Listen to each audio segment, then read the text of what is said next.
Selamat Hari Lebaran, minal aidin wal faizin. Mari bersalam-salaman.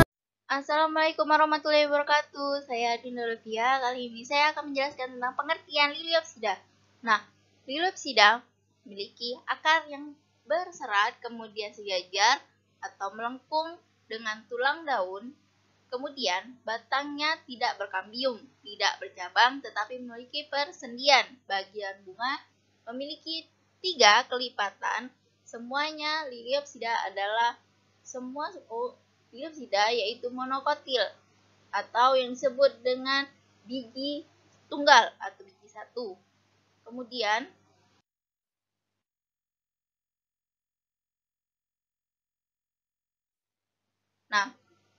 Alismatidae ini memiliki deskripsi berupa tumbuhan berbunga yang memiliki karakteristik apokraf herba akuatik. Sistem pembuluh yang tidak mengandung lignin, biasanya tidak mengandung lignin, polen tria atau disebut dengan polennya triapertur, sel tetangga pada stomata kebanyakan 2. Kemudian pembuluh terbatas pada akar Alismatidae. Kemudian kita akan membahas tentang morfologi Alismatidae. Ordo Alismatidae ini memiliki 3 famili, yaitu Alismatidae, Butomeae, dan Limnochaetaceae. Dari ketiga famili ini, yang paling banyak adalah anggota famili Alismataceae. Sebelumnya yang saya sebut pertama kali, saya ulangi, Alismataceae, Butomaceae, dan Limnochaetaceae. Dari ketiga famili ini memiliki yang paling banyak anggota adalah famili Alismataceae. Baik, selanjutnya berikut familinya. Yang pertama kita bahas yaitu famili Alismataceae atau bian-bian, di mana memiliki ciri herba akuatik atau rawa yang bersifat perennial atau rizoma yang menghasilkan si glycosyl, flavon, dan mungkin steroid sapoin tetapi tanpa protatosinian. Sangat banyak air renkim. Kemudian daun basal tersebar pelepah, lamina ellipticus, sagittatus atau hastatus, kadang-kadang tereduksi. Kemudian kita akan membahas tentang Butomataceae, yang dimana herba memiliki ciri herba akuatik atau hidup di rawa. Latissiferus mempunyai rizoma, daun roset, akar monolinear, bunga actinomorph, biseksual, dan memiliki small stamen yang 9 atau lebih. Kemudian periantium terdiri dari 2 ringkatos spaloid dan 3 terdalam atau petaloid. Kemudian famili Limnochaetaceae, di mana memiliki ciri herba akuatik perennial, terapung atau akar pada substrat dan bagian lain, muncul di permukaan air. Banyak sekali jaringan sklerenkim pada batang dan daun. Terdapat latisifer yang terbentuk secara siklofen, tidak bertanin, tidak berkristal. Kemudian daun tersusun spiral padat di ujung rizoma atau stolon yang terapung. Petiolus panjang, lamina melebar. Bunga dalam pembungaan atau umbela atau yang disebut tunggal, biseksual, actinomorph, hypotygus, trimer, sepal memiliki 3, kemudian peristem, petal ada 3, stamen 3 atau banyak, sehingga sering terdapat staminodia. Selanjutnya kita akan membahas tentang ordo Hydrochaetales, di mana memiliki ciri herba akuatik atau rawa, bebas terapung atau tertanam pada substrat, daun roset, akar, atau tidak dengan susunan daun bervariasi Bisa disebut dengan bersering-sering, berhadapan, atau berkarang. Kemudian bunga kecil dan tidak menarik atau sebaliknya. Sebaliknya, besar dan menarik perhatian actinomorph, epigyn, bunga biseksual atau uniseksual, bunga majemuk atau simosa atau tunggal 11. Kemudian ada ordo Najalas, di mana memiliki ciri habitus berupa herba akuatik, perennial laut, tempat lembab, akar menempel pada substrat, kemudian pembuluh ditemukan pada akar atau tidak ada. Kemudian ada plastida tipe P yang terdiri dari protein. Kemudian ada daun yang umumnya roset akar atau tidak bila tidak duduk daun yang umumnya bersering-sering. Kemudian kita akan membahas tentang famili Potamogeneaceae yang dimana memiliki ciri ovulum tunggal pada masing-masing karpel.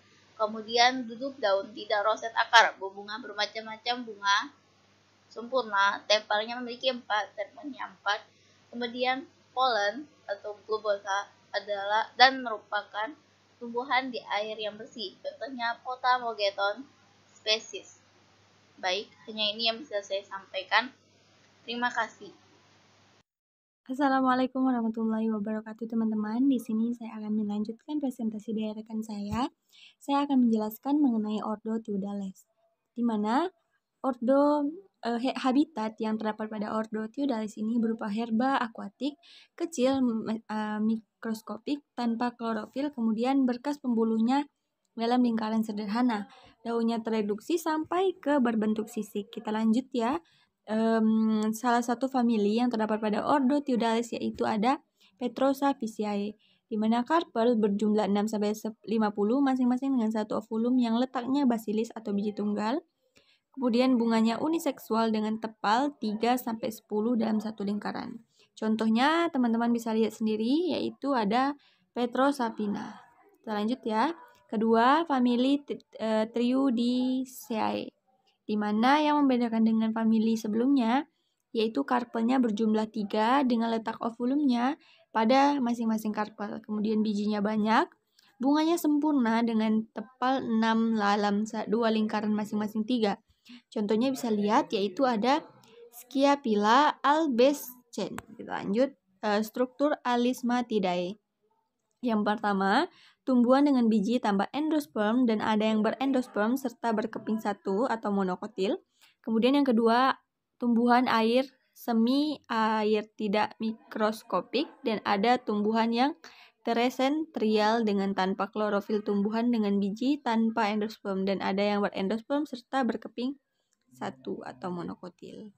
Kita lanjut, yang ketiga, tumbuhan air dan semi air tidak mikroskopik dan ada juga tumbuhan yang teresentrial dan tanpa klorofil. Yang keempat ada bunga hipogyn dengan karpel jelas dan ada yang satu bunga epigeus dengan ovarium yang singkap. Yang terakhir ada petulangan daun sejajar dengan bunga yang primitif dengan kelipatan 3. Lanjut ya. Sifat biologi Alismatidae. Saya tidak akan menjelaskan satu persatu. Teman-teman bisa lihat di video kami. Yang pertama, tumbuhannya berakar serabut dan hidup di air. Kemudian habitusnya herbal dan teresentrial. Kemudian daun umumnya sejajar, melengkung, tunggal, dan mempunyai pelebah. Selanjutnya teman-teman bisa baca sendiri untuk poin 4 sampai seterusnya. Kita lanjut ke reproduksi Alismatidae, di mana tumbuhan Alismatidae ini merupakan tumbuhan Liliopsida atau monokotil. Sebagian besar tumbuhan monokotilnya bereproduksi secara seksual melalui penggunaan biji yang memiliki kotiledon tunggal. Yang ketiga, sejumlah besar monokotil bereproduksi secara aseksual melalui perbanyakan klon. Terakhir, sistem perkembangbiakannya menggunakan ketidakcocokan diri jauh lebih umum daripada yang menggunakan kecocokan diri. Nah, mayoritas monokotil adalah hewan yang diserbuki. Mungkin dari saya itu saja. Mohon maaf apabila ada kekurangan.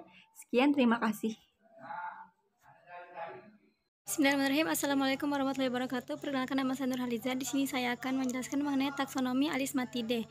Yang pertama, ordo Alismatales, kingdom Plantae, divisi Magnoliophyta, kelas Magnoliopsida, subkelas Alismatidae, ordo Alismatales, famili Alismataceae, genus Echinodorus, spesies Echinodorus tenellus. Selanjutnya ordo Hydrocarytales, kingdom Plantae, divisi Magnoliophyta, kelas Magnoliopsida, subkelas Alismatidae, ordo Hydrocarytales, famili Hydrocarytaceae, genus Thalassia, spesies Thalassia hempricci.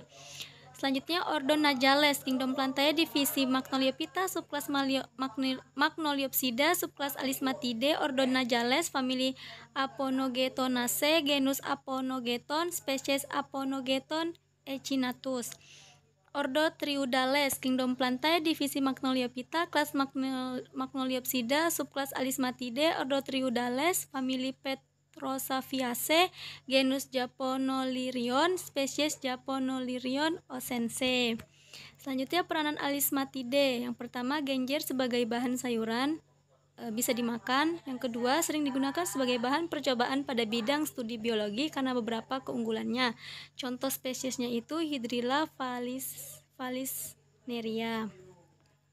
Selanjutnya Arecidae. Deskripsi Arecidae. Arecidae merupakan subkelompok famili kera, adalah famili Lepidoptera yang memiliki kebiasaan berbeda. Ada yang tumbuh-tumbuhan, semak, bahkan pohon. Daun duduk bertebaran bunga, tetapi ada juga mawar berbentuk akar dan mawar berbentuk batang.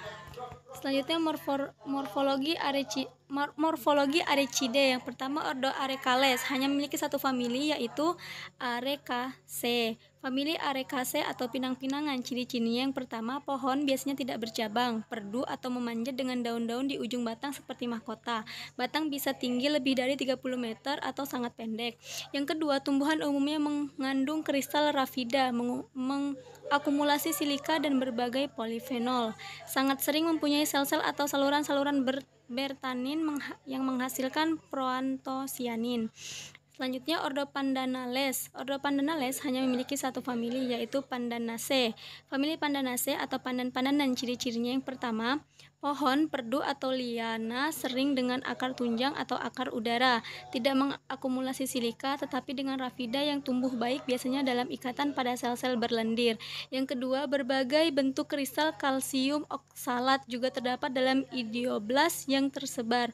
Daun dalam 3 atau 4 pada raranga baris atau nampak seperti dalam spiral karena pertumbuhan spiral dari ujung batang. Selanjutnya ordo Arales, famili Araceae atau talas-talasan. Ciri-cirinya yang pertama, herba dengan rizoma, tuber atau kormus, kadang-kadang perdu memanjat dengan akar udara atau epifit. Jarang akuatik terapung. Yang kedua, umumnya dengan ikatan rafida atau idioblas yang tersebar kecuali pada akorus yang memiliki sel-sel minyak atsiri.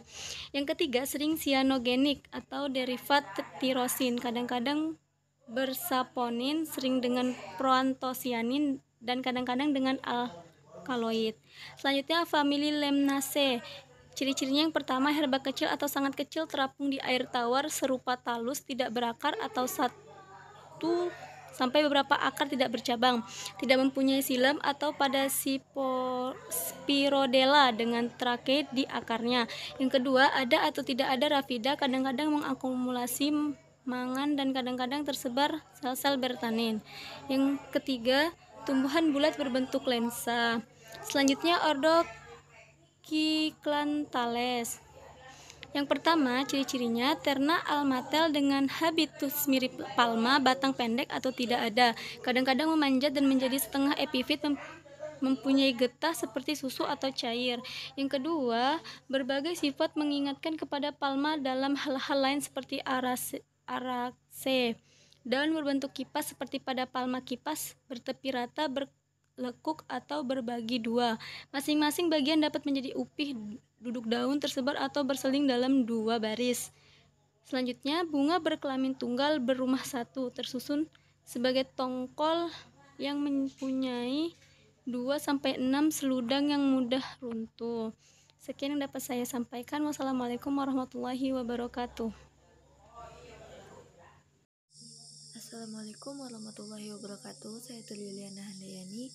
Saya akan lanjutkan materi selanjutnya, yaitu tentang ordo Pandanales. Ordo Pandanales hanya memiliki satu famili, yaitu Pandanaceae, yaitu memiliki ciri pohon, perdu atau liana sering dengan akar tunjang atau akar udara, tidak mengakumulasi silika tetapi dengan rafida yang tumbuh baik biasanya dalam ikatan pada sel-sel berlendir.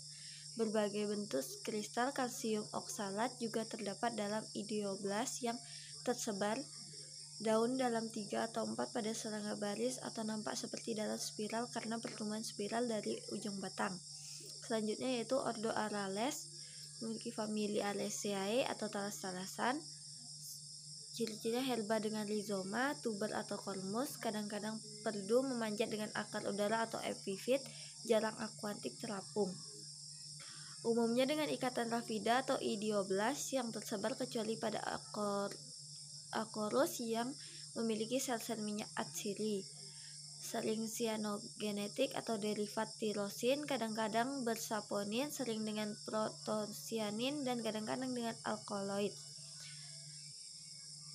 Selanjutnya yaitu famili Lemnaceae, memiliki ciri-ciri herba kecil atau sangat kecil, terapung di air tawar, serupa talus, tidak berakar, hanya 1 sampai beberapa akar, tidak bercabang, tidak memiliki silem atau pada spirodela dengan terkait di akarnya. Ada atau tidak ada rafida, kadang-kadang mengakumulasi mangan dan kadang-kadang tersebar sel-sel bertanin. Selanjutnya yaitu tumbuhan bulat berbentuk lensa. Selanjutnya yaitu ada ordo Silantesales, memiliki ciri-ciri terna almater dengan habitus mirip palma, batang pendek atau tidak ada, kadang-kadang memanjat dan menjadi setengah epifit, mempunyai getah seperti susu atau cair, berbagai sifat mengingatkan kepada palma. Dalam hal-hal ini seperti Arceae, daun berbentuk kipas seperti pada palma kipas, bertepi rata, berleku atau terbagi 2 masing-masing. Bagian dapat menjadi upih, duduk daun tersebar atau berseling dalam 2 baris. Selanjutnya bunga berkelamin tunggal, berumah 1, tersusun sebagai tongkol yang mempunyai 2-6 seludang yang mudah runtuh. Selanjutnya yaitu terna almater dengan habitus mirip palma, batang pendek atau tidak ada, kadang-kadang memanjat dan menjadi setengah epifit, mempunyai getah seperti susu atau cair, yaitu berbagai sifat mengingatkan kepada palma. Dan hal-hal ini seperti Arceae, daun berbentuk kipas seperti pada palma kipas, bertepi rata, berlekuk bagi 2. Selanjutnya ada struktur Araceae, mempunyai habitus yang bervariasi, ada yang herba, semak, bahkan pohon daun dengan duduk daun tersebar, namun ada juga yang roset akar maupun roset batang. Bunga pada umumnya berukuran kecil dalam perbungaan, spidix, dan ditutupi oleh spata. Selanjutnya itu perhiasan. Bunga pada umumnya berukuran kecil dan tidak bisa dibedakan antara kaliks dan corolla, mempunyai habitus yang bervariasi, ada yang herba, semak, bahkan pohon. Selanjutnya daun dengan duduk daun tersebar, namun ada yang roset atau maupun roset batang. Selanjutnya bunga pada umumnya berukuran kecil dalam perbungaan, spadix, dan ditutupi oleh spata. Perhiasan. Bunga pada umumnya berukuran kecil dan tidak bisa dibedakan antara kaliks dan corolla. Selanjutnya yaitu ada sifat biologi Arecidae. Yang pertama yaitu mempunyai habitus bervariasi, ada yang herba, semak, bahkan pohon. Selanjutnya duduk daun dengan pola tersebar, namun ada juga yang roset akar maupun roset batang. Selanjutnya yaitu bunga pada umumnya berukuran kecil dalam perbungaan spadix dan ditutupi oleh spata. Perhiasan. Bunga pada umumnya berukuran kecil dan tidak dibedakan antara kaliks dan corolla. Baik, mungkin itu saja yang dapat saya sampaikan. Wassalamualaikum warahmatullahi wabarakatuh.